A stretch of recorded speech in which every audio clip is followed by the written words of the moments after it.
I stare at the ledger, searching for the true value, searching for the truth. Every entry is a promise. I measure the inventory first.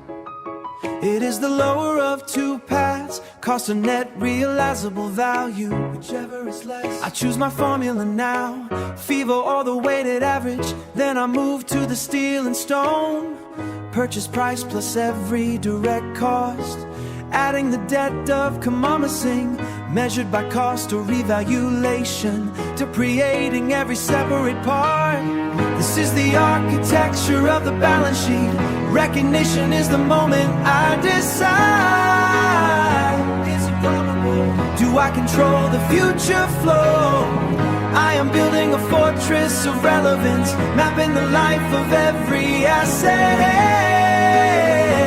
Oh, under the gaze of the standard. I isolate the intangible soul. Ind AS 38 demands control. It must be identifiable to stay. Research falls straight to the expense, but development carries the weight.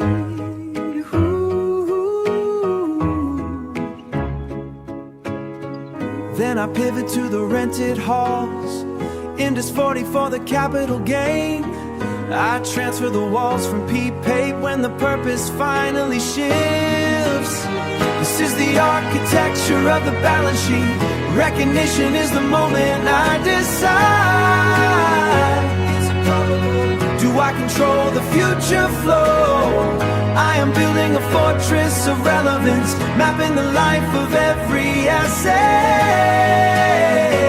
Oh, yeah. Under the gaze of the standard. But value is a fragile thing. I test for impairment when the wind changes. I calculate the recoverable. I'm higher of the fair view cost to sell or the value in use.